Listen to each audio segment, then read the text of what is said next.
President Trump touting his achievements at last night's packed rally in New Hampshire. Yeah, the president lost the Granite State in 2016 by less than 3,000 votes. So should Democrats be worried? Joining us now with more is RNC national spokesperson Liz Harrington. Thank you for joining us bright and early this morning. We appreciate it.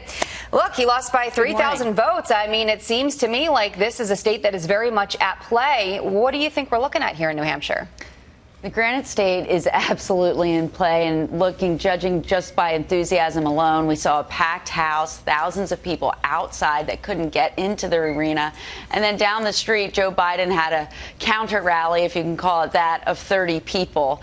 So that shows you where the enthusiasm level is for this president, because he's delivering on the promises he's made. 6 million jobs. You look at the job growth in New Hampshire, 1,700 new manufacturing jobs, 2.5% unemployment is as low as Beto O'Rourke is polling.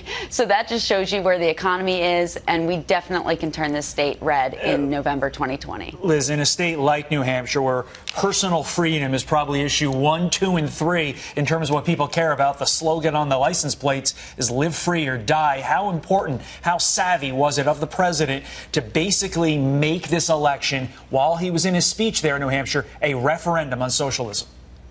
Absolutely. The president laid it out so clearly what this choice is about. Do we want to continue with the president's pro-growth agenda, where we know the strength of our country comes from individual Americans and individual liberty? Or do we want to throw that all out for a socialist vision where everything is free except us? We don't want that. The Democrats are leading us down a path of bigger government, high taxes that would destroy this booming economy, and more importantly, would destroy our individual freedom in this country. Let's talk about something else now, Liz. This has obviously been a hot topic as we learned that Israel bans Congresswoman Ilhan Omar and Rashida Tlaib from entering the country over those suspected provocations and support for different boycotts. There's been a lot of opinion on this, mixed reaction on both sides. Let's just give you some clips now of what some people had to say, including we're looking at Joe Biden's tweet right now that says no democracy should deny entry to visitors based on the content of their ideas.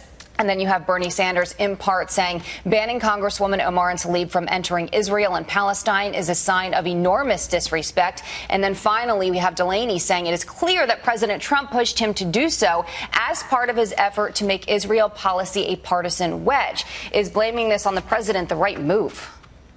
No, absolutely not. I think it's really sad to see the Democratic Party embrace these anti-Semitic members of Congress. The comments made by Rashida Tlaib and Ilhan Omar and their activism for the BDS movement is clear, and Israel has every right to deny them entry. They were going to give them a waiver if it was, in fact, a trip to have a dialogue, to learn something about the state of Israel. They do not believe Israel has a right to exist. It was clear on their itinerary that they named the destination Palestine and not Israel.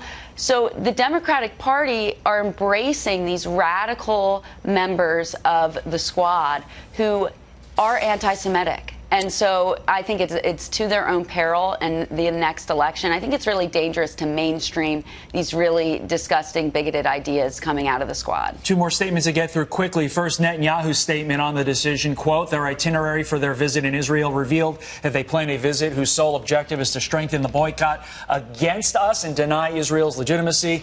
They listed the destination of their trip as Palestine and not Israel. In response, Ilhan Omar, one of those not allowed to go, writes Trump's Muslim ban is what Israel is implementing this time against 2 duly elected members of Congress.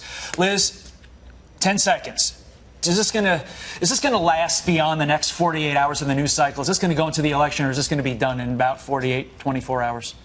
This initial controversy will go away, but their vile anti-Semitism will not, and has nothing to do with their religion. It has everything to do with their bigotry against the state of Israel. There you go. Liz Harrington. Thanks for joining us. You bet.